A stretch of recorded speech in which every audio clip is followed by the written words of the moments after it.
आपल्या शरीरामध्ये जातोय, ह्या अँटीजनला मारण्यासाठी कोण तयार होतं? अँटीबॉडी. तेच हे अँटीबॉडी. ह्या अँटीबॉडीला इम्युनोग्लोब्युलिन असं दुसरं पण नाव आहे. त्या अँटीबॉडीला इम्युनोग्लोब्युलिन असं दुसरं नाव आहे. तिसरं आपण बघितलं लिम्फोसाइट, बी लिम्फोसाइट, टी लाइम्फोसाइट. त्यातलं जे बी लिम्फोसाइट आहे त्याचं काम आहे अँटीबॉडी तयार करणं. जे टी लिम्फोसाइटचं काम काय? Different type of chemical substance just like cytokine तयार करणं. लक्षात आहे का? तुम्ही वाचलं होतं. टी लिम्फोसाइटचं काम काय? बी चं काम आहे इम्युनोग्लोब्युलिन तयार करणं, म्हणजे अँटीबॉडी तयार करणं. आणि टी चं काम काय होतं?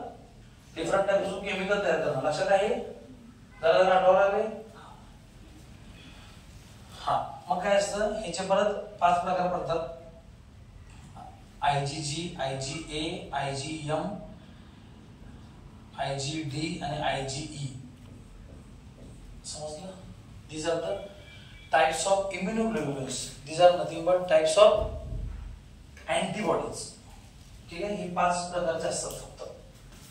आणि लिहिताना असते असं लिहित असते IgG, IgA, immunoglobulin M, immunoglobulin D. Okay? Immunoglobulin, immuno इत्यादीचा लॉंग फॉर्म. ओके? लक्षात ठेवायचं कसं? जमदाडे असं लक्षात ठेवायचं. जम दा डे. ओके? डी डबल आले काढून टाका, ए डबल आले काढून टाका, जे येते ते इथं. This is the trick to identify antibody. Okay? IgG, IgA, IgM, IgD, IgE. मग आता हे परत ह्यांचं काम वेगळं वेगळं असतं. पुस्तकात त्यांनी काय सांगितलं मला? परत एकदा वाचलं सगळं.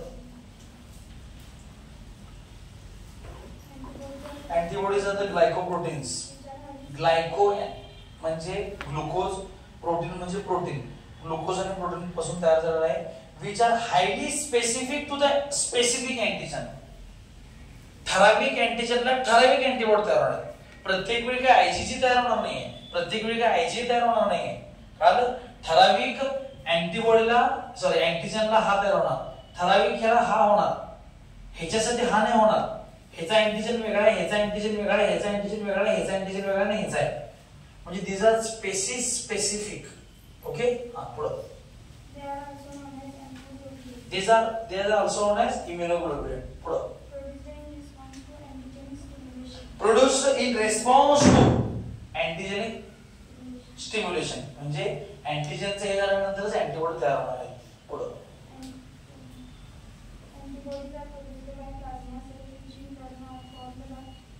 बी लिम्फोसाइट तयार करते. पुढं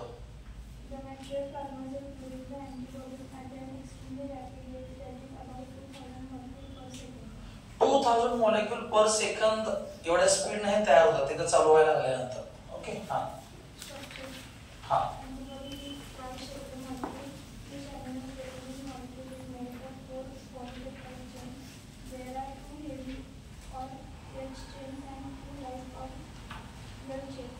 वेळ थांबवणे. Light chain, heavy chain. नावातच आहे. लाईट म्हणजे हलकं, हेवी म्हणजे जड. मग आता हे बघा, हे एवढंच आहे, हलका असणार, याला म्हणून लाईट चेन. कारण हे ह्याच्यासोबत हे ऍड झाले, ह्याला काय म्हणलं? Heavy chain. कुठल्या पुस्तकात दिलेलं नाही यासारख्या. समजते? लाईट चेन हे दुसरा आहे, हेवी चेन. इकडे साईडला परत हेवी चेन, इकडं लाईट चेन. कारण हे पूर्ण स्ट्रक्चर आहे, ह्याला आपण अँटीबॉडी स्ट्रक्चर म्हणतो.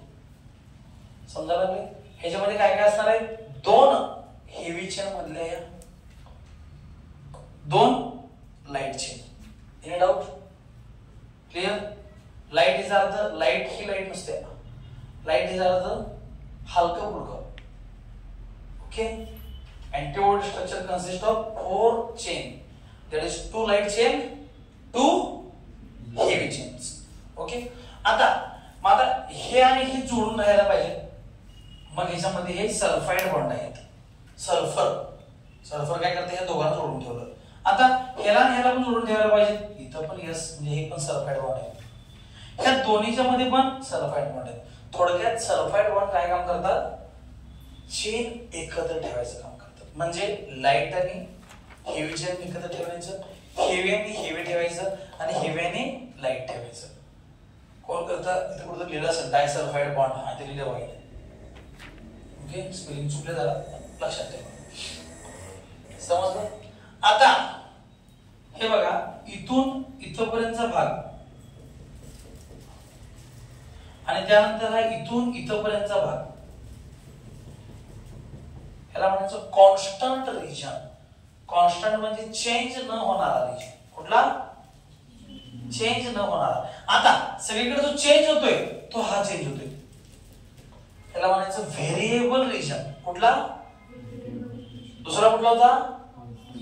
समजलं? म्हणजेच लाईट चेनला पण दोन पार्ट होते, व्हेरिएबल आणि कॉन्स्टंट. हेवी चेनला पण दोन पार्ट आहेत, व्हेरिएबल आणि कॉन्स्टंट. म्हणजे लिहिलं बघा, variable region of the heavy chain कुठला आहे? हाय. आणि कुठे गेलं व्हेरिएबल रिजन?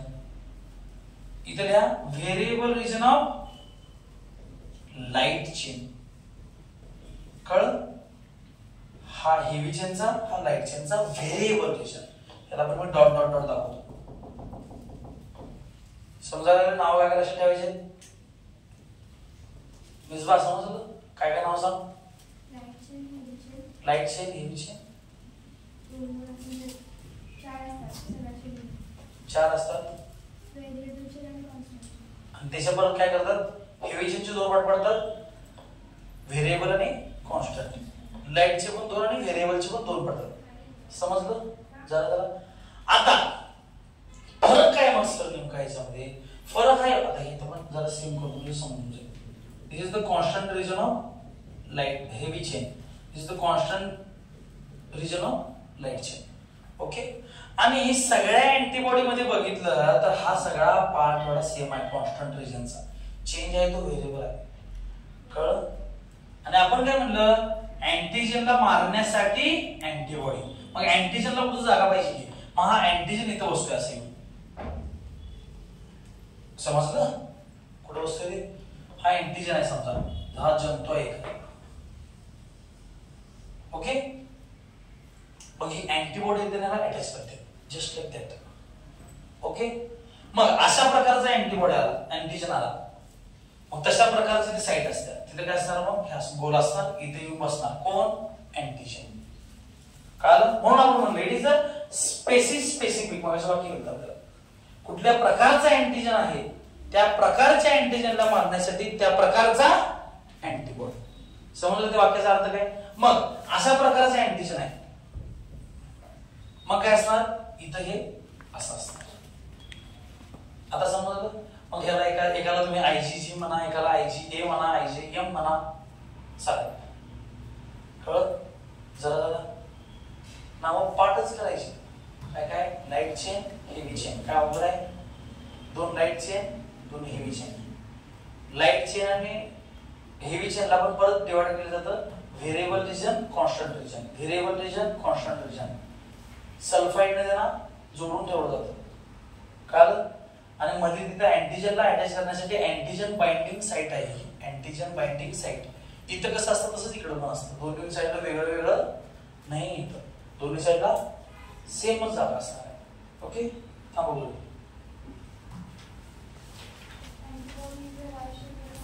हा वाय शेप मॉलिक्यूल आहे. जर इकडे बघतो असं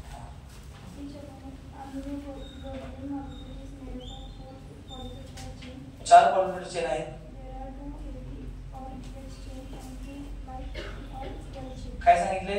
ह्याच्यामध्ये चार लाईट चेन आहेत, सॉरी दोन लाईट चेन आहेत, दोन हेवी चेन. ह्या सगळ्यांना एकत्र ठेवायचं काम डायसल्फाइड म्हणून केले. इथे त्यामुळे डायग्राम चुकलेले बाळ. इथे असंच डायग्राम म्हणजे डबल एस असतोय. जे ही डायग्राम कशी झाल्या? Yes yes. डाय म्हणजे किती? ओके. हा.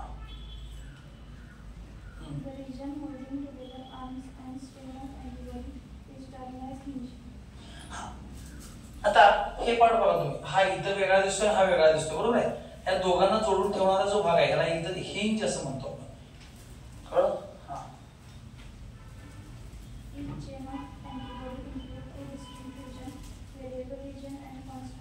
सांगितलं व्हेरिएबल रिजन असतो आणि कॉन्स्टंट रिजन असतो.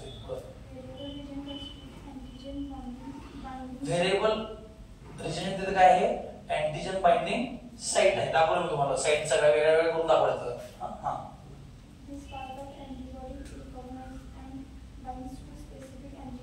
आणि हा जो व्हेरिएबल रिजन आहे हा काय करतो, अँटीजनला ओळखतो आणि त्याला धरतो, पकडून धरतो.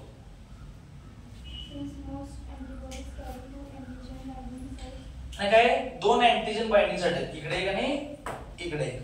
जास्तीत जास्त अँटीबॉडीला असे दोन असतात असं सांगितले. आणि ह्याला म्हणायचं बायव्हॅलंट. बायव्हॅलंट म्हणजे दोन जागा आहे त्याला, दोन अँटीजन मारण्याची ताकद आहे एका अँटीबॉडीमध्ये असं म्हणायचं. ओके हां काय नाही करायचं. आता हे अँटीजन अँटीबॉडी कॉम्प्लेक्स आहे, हे तुमचं तुम्ही वाचा. ओके सगळं धडाचे पैसे म्हणलं तर लय वेळ लागेल. कळालं मी काय म्हणाल ते, आता शिकवलं ते कळालं. हे होतं अँटीबॉडी. अँटीजन बाइंडिंग साइट सांगितली, ते काय होतं अँटीजन.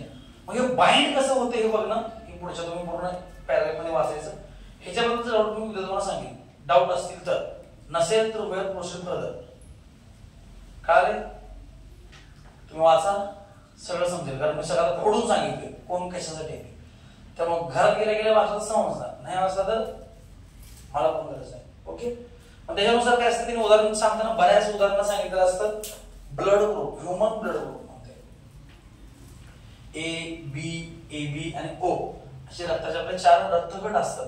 हे कशावरून पडले तर ते ह्याच्यावर असलेल्या अँटीबॉडीवर पडले. थोडक्यात रक्ताला, थोडक्यात हिमोग्लोबिनला आपण अँटीजेन असं म्हणले. आपली बॉडी काय अँटीबॉडी तयार करते त्यानुसार ती पॉझिटिव्ह आहे का निगेटिव्ह आहे असं आपण म्हणतो. समजायला लागले, ते काय आहे ते तुम्हाला उदाहरण सगळं समजूनच जाईल. नाही समजलं तर उद्या मला विचारायचं, परवा दिवशी मी सांगणार नाही. ओके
is म्हणजे हेल्थ, this म्हणजे abnormal. Abnormal health is known as disease. कळलं, नॉर्मल पेक्षा वेगळा म्हणजे abnormal. कळलं. मग या डिसीजचे 2 टाइप पडतात.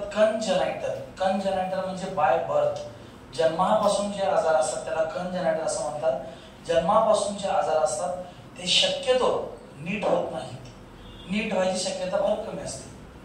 पण आता सध्याचे मॉडर्न सगळे टेक्निकल आहेत त्यामुळं काही कंजनायटल आजारावर उपचार करणं शक्य झालेलं आहे.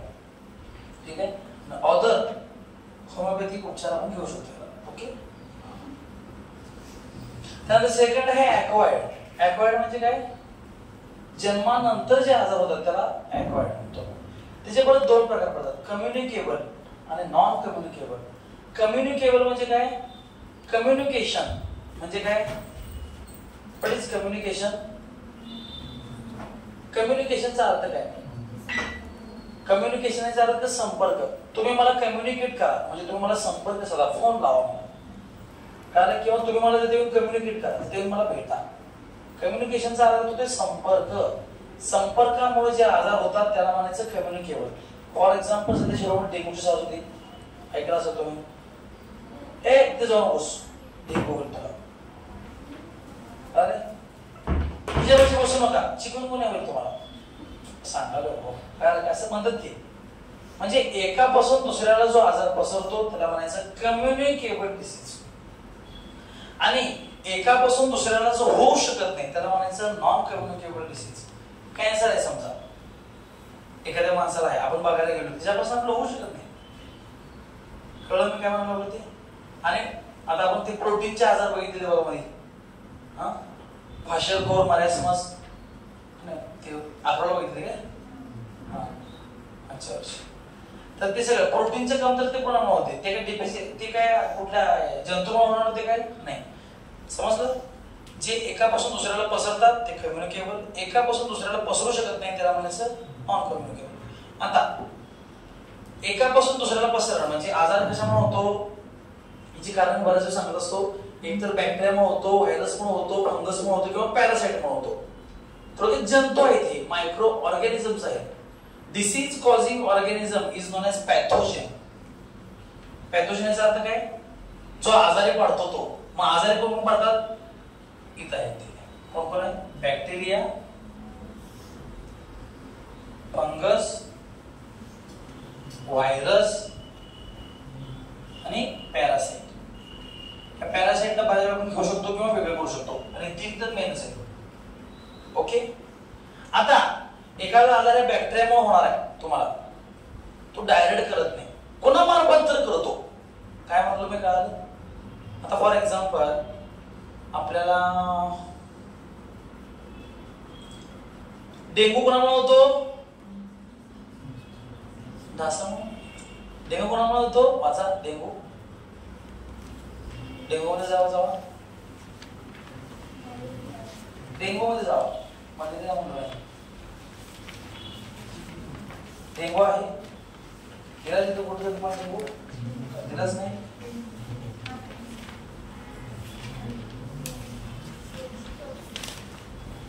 कोणामुळे होतो?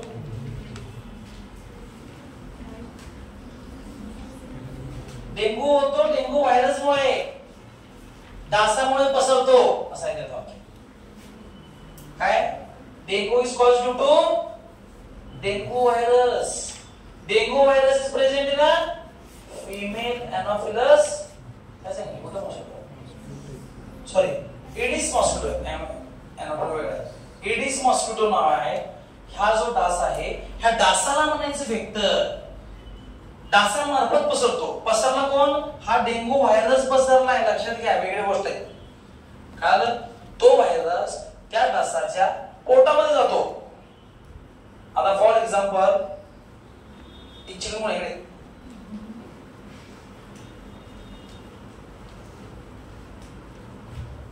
एक.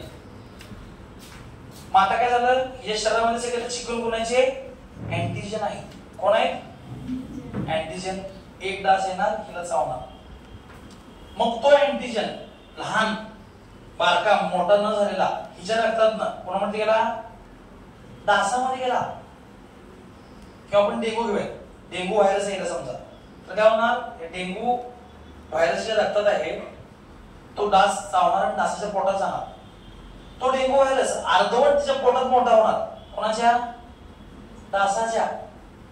आणि तो डास वर जाऊन हिला चावणार. कळलं? मग तो शरीरात जाणार. अर्धवट जो मोठा झाला तो पूर्ण मोठा होणार. आता समजलं काय म्हणाले ते? म्हणजे कोण मोठा झाला? तो डेंगू व्हायरस. म्हणजे डेंगू व्हायरस मुळे झाला. मग तो डायरेक्ट गेला का तुम्हाला? अजिबात नाही. तो मार्फत गेलता. ह्या मार्फत म्हणजे व्हेक्टर, ह्याच्यामुळे पसरला. आणि म्हणून mosquito is a vector, virus is a pathogen. आता समजलं जरा. आता परत ही इन्फेक्टेड झाली, डास आहे, डास आता हिला चावला, काय हे होणार आहे? काय ही जर रक्त न चावता तर नाही, तर हिचा जाऊन हिला चावला, मग मात्र होणार आहे. दुसरी गोष्ट, हिला चावलं हिला चावलं होत नाही. हिला चावल्यानंतर थोडं पोटात जरा प्रक्रिया होते आणि मग हिला चावतो.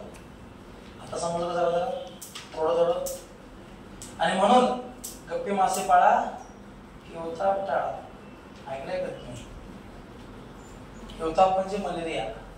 मलेरियाचे जे पॅथोजन आहे तो गप्पी नावाचा मासा खाऊन टाकतो. म्हणून टॅगलाईन असते बघा, गप्पी मासे पाळा, हिवताप टाळा. गप्पी मासे पाळा,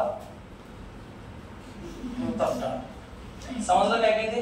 किंवा आता तुमच्या घरावर सकाळी नगरपालिकेची गाडी फवार मारून गेल्या बघा, माहिती कोण? मला काय माहित नसतं. फवार मारून गेल्याच का मारल्या?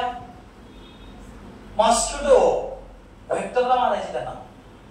समजलं जरा व्हेक्टर कळाला, पॅथोजन कळाला. आता पॅरासाइट. What is parasite? दुसऱ्यावर अवलंबून असलेला याला म्हणायचं पॅरासाइट. फॉर एक्झाम्पल तुमच्या डोक्यात असलेल्या उवा, निका याला आपण पॅरासाइट असं म्हणतो. तो दुसऱ्यावर अवलंबून आहे. कळलं? मग बाहेर असलेला त्याला म्हणायचं एक्टो पॅरासाइट आणि शरीरात असलेला आपल्या जंत पोटात असलेला त्याला म्हणायचं एंडो पॅरासाइट. कारण एंडो म्हणजे आत, एक्टो म्हणजे बाहेर. Everything is clear? तुम्ही जावा. व्हेक्टरमुळे ओके. इन्फेक्शियस डिसीज म्हणजे इन्फेक्शन करणारा पुढे व्हिडिओ समजलं असं. हां, प्लाझ्मोडियम नावाच्या प्रोटिस्टमुळे होतो. त्याच्या परत 4 प्रकार आहेत, 4 भाऊ आहेत ते. प्लाझ्मोडियम वायवॅक्स, प्लाझ्मोडियम ओव्हॅली, प्लाझ्मोडियम फॅल्सिफेरम आणि प्लाझ्मोडियम मलेरियाई. अशी त्याची नावाची पाठच पाहिजे तुम्हाला. काय काय म्हणलं? प्लाझ्मोडियम वायवॅक्स, प्लाझ्मोडियम ओव्हॅली, फॅल्सिफेरम आणि मलेरियाई. कारण ही नावं पाठच ठेवायची पहिल्यांदा. म्हणून घेत नाही तर तुम्ही ते शाणे नाही. पुढे Plasmodium falciparum causes serious illness while others are rarely fatal. काय सांगितलं? फेटल म्हणजे मरण. फॅल्सिपॅरम नावाच्या जातीमुळे जो होणारा मलेरिया आहे तो लईच डेंजर आहे. त्यातनं माणसं जगायची शक्यता फार कमी असते. पण बाकीचे जे 3 भाऊ आहेत, ओव्हॅली, मलेरिया आणि कुठला वायवॅक्स, ह्याच्यामुळे क्वचितच माणूस मरतो असं त्यांनी सांगितलं. आणि त्याच्यामध्ये फॅल्सिपॅरम मध्ये क्वचितच जगतो. कारण मग तुम्हाला काय व्हायला पाहिजे? फॅल्सिपॅरम. हां हां हां. Based on the species, there are 4 types of malaria. Signs and symptoms of malaria. मलेरियाचे 4 प्रकार पडतात. Symptoms of malaria begin to appear about 7 to 15 days after bite of infected mosquito. तुम्हाला डास चावल्यापासून 7 ते 15 दिवसांना तुम्हाला लक्षण दिसायला चालू होतं. Initial symptoms are fever, headache, and डोकं दुखणे, ताप येणे, chills. थंडी वाजून येणे May be difficult to recognize as malaria. ही लक्षणं असतात. आणि ही लक्षणं टायफॉइड मध्ये पण असतात. कळले? कावळ्यांना पण होते. त्यामुळे अवघड आहे ओळखायला असं त्यांनी सांगितलं. ओके. हा, असं होतं तुम्हाला? थंडी वाजत होती, डोकं दुखत होतं, ताप येत होता.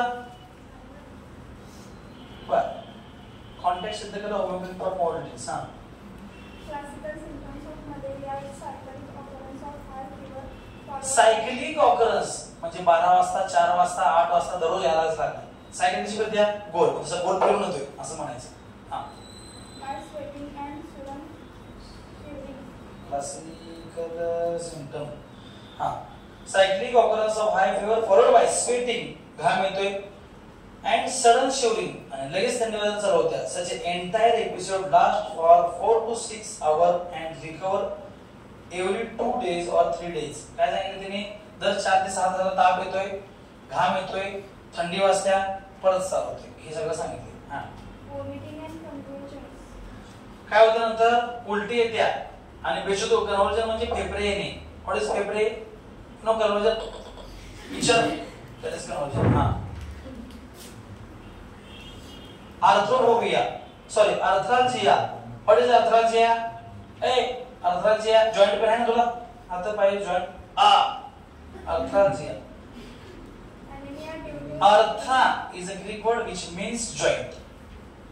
And Gia is nothing but inflammation, swelling, pain.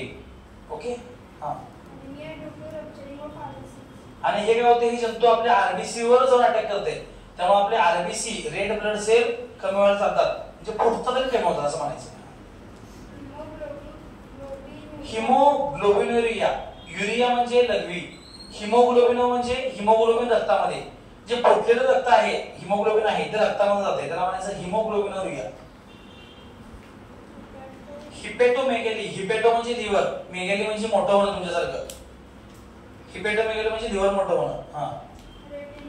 Retinal damage. Retina म्हणजे डोळ्याचा पार्ट आहे तो फुटतो, डॅमेज होतो. पुढं सेरिब्रल मध्ये म्हणजे ताप ताप वाढून वाढून काय म्हणतो आपण मेंदूला चढतो म्हणजेच सेरिब्रल होते.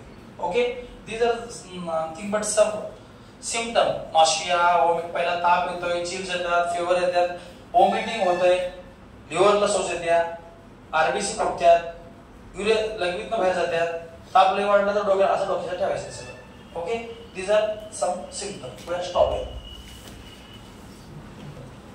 Any doubt?